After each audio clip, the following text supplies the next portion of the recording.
When you first think of France, what comes to mind? Well, maybe it's delicious cheese, wine, amazing bread, perfume, fashion galore. Well, it's no secret that France is the go-to destination for world-class gastronomy, luxury fashion, and all things fancy. And yes, while it's true that on a vacation to France, you can experience the finer things in life, that definitely doesn't mean you have to go broke in the process. So with that, I want to get right into today's topic, some of the many ways you can save a few bucks on your next trip to France. All right, bonjour tout le monde, I'm Diane, welcome, and we're just gonna jump right into it with number one. Come in the off season. Now, timing is really important, and for a less crowded trip that doesn't come with the pesky peak summer pricing, definitely come in the shoulder season, either just before or just after the busy summer months. So you're gonna get a better deal on flights, you're gonna get probably cheaper accommodations, and just have an easier time overall on doing things like booking reservations, seeing the sights, if you steer clear of July and August. And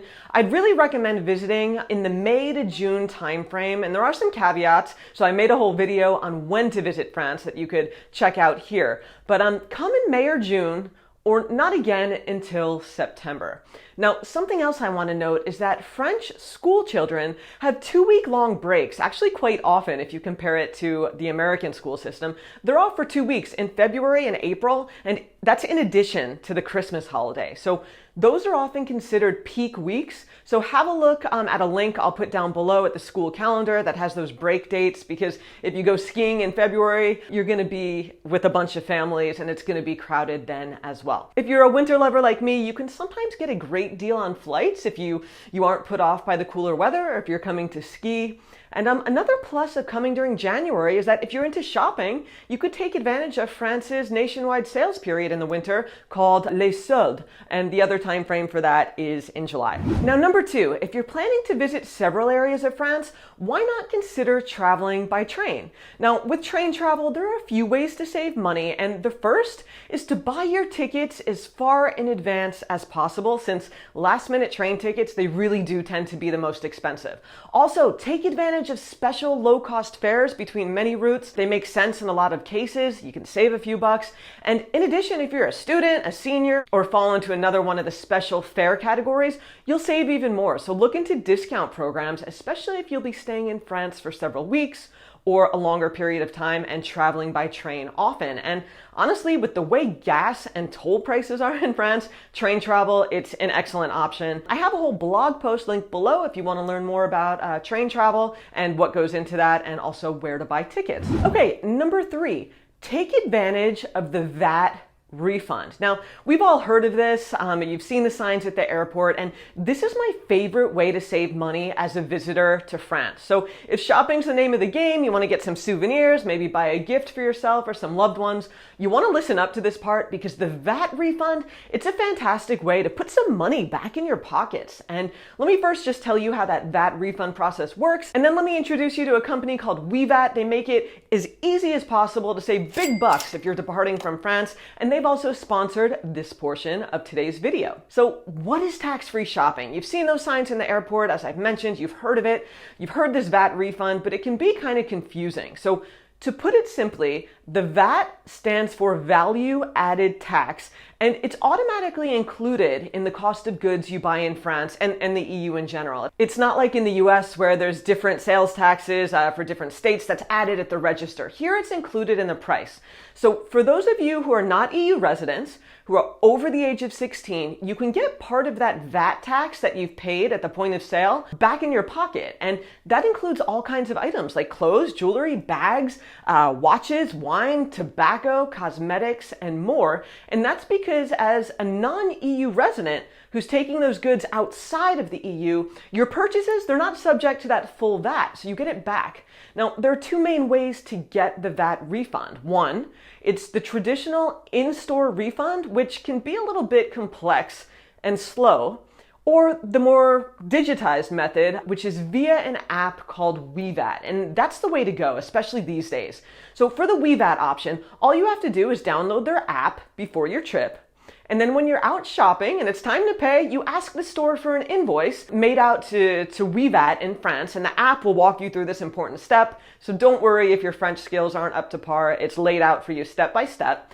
And then after you get your invoice, your receipt, you scan and upload them to the app via your phone. Easy peasy. That app generates a barcode that you then scan at your departure airport via the tax refund kiosk. You just get that invoice validated. Scan it, done. The money is deposited directly into your bank account after your departure. It's the easy way to do it. So why, maybe you're asking, why would we want to use the OUIVAT digital VAT refund process in Paris instead of the traditional method? Well, there are a few main reasons, and the obvious one is the first one I'm going to mention, is that you're going to get more money back. That refund is going to be higher when you use OUIVAT than via the traditional method. With OUIVAT, you're going to get 13.34% back with OUIVAT versus the regular 8 to 12% refund with the traditional route. The short answer as to why is because OUIVAT makes it possible, since they cut out the middleman, and that extra savings, it can really make a difference when you're making a large luxury purchase of several thousand euros. And who doesn't want to save money? Next, the other main perk of using OUIVAT is that it's simple. It's transparent. You don't need to fill out a bunch of forms and complicate things. You just scan your invoices right into the app. You scan that at the kiosk before departure, and then boom, you get the money in your bank account. So unlike at the airport where you get a refund at a terrible exchange rate that takes months to process, OUIVAT pays you in a very transparent way at a spot rate in the currency of your choice. And rest assured, OUIVAT is approved by the French government. They follow all regulations. They're in compliance with all laws, so you don't need to worry about it being some random app. It's one that you want to be using. And something else to note is that with OUIVAT, you don't need to spend 100 euros or more at each store. It's a total of 100 euros over the course of your trip, which is more than doable, but in case you're just buying a few things, as long as they total 100, you're good. And one common misconception with the VAT refund is that it's for airport shopping only, but that is not the case. So while of course you can do your shopping at the airport and pick up a few things as you head to your gate, you can also claim the refund after purchasing goods from stores anywhere, including big names like Gucci on the Champs-Élysées or wherever you're shopping, or smaller wine shops, boutiques, even the big Paris department stores like Les Galeries Lafayette, or anywhere in France. It's not just Paris. So yeah, the VAT refund in general, it's not just for luxury goods, and it's not just for airport shopping. The only catch is you do have to go through that step. Super simple, just asking for the bill to be made out to OUIVAT, but the app walks you through that process. The app is free. Stores are obligated to issue that invoice upon request. So thank you again to OUIVAT for sponsoring this portion of the video. Check them out along with the download link below in the comments and description. Okay, number 4. Buy a museum pass. Now, no trip to France would be complete without visiting a few museums, right? And if Paris is on the agenda and you plan on hitting up several of these museums, look into getting a Paris museum pass for the most cost-effective way to pretty much see everything, since these admission fees can really pile up, especially if you're a big family and you're hitting a lot of places on your trip. Now, the Paris Museum Pass, you can get it in 2, 4, and 6-day options, I believe. It gives you access to over 50 museums and monuments in the capital and the surrounding area. And another plus, you get to skip the lines. One quick pro tip, Paris museums are free on the first Sunday of every month. So if that works with your timing, be sure to visit then to save a few bucks. But on those days, be sure to go early because, as you'd expect, it gets really busy. All right, moving right along to number 5, take the back roads. If you're renting a car, there's something to be said for that experience and just hitting the road on your own. I personally think it's a fantastic way to kind of leisurely visit small towns, discover those nooks and crannies off the beaten path. As amazing as that can be, what's not amazing is the cost of gas and tolls. France's autoroute, I'm making no secret of this, France's autoroute system often surprises foreigners because seemingly short trips can really add up. Just a personal example, not even including gas, for me to go from where I live near Angers to Paris, that 300-kilometer trip, it's about 30 euros, and that's just one way. So my tip here is if you want to save money and you're not in a rush, definitely ditch that auto route and take the departmental roads. You know, it's a win because they're often beautiful. You can see the countryside, especially if you have nice weather. And it's a step up from that monotonous highway driving that gets old after about 10 minutes. So on top of that, you know, you can find all kinds of neat shops, restaurants, maybe some delectable bakery treats, photo opportunities. So yeah, for me, it's the road trip for the win, leisurely back roads all day. Moving on, we have number 6. Take advantage of restaurants' daily specials. So just to clarify, in case there's any confusion, not all French food is fancy and expensive. You know, there are many restaurants that take pride in preparing very simple but well-made, delicious meals that will have you talking about them well after your trip. Simple things, just prepared well. So you'll see something advertised in restaurants. They have a daily menu, what we say in English, a prefix format, and that's just in French. It's referred to as le menu du jour.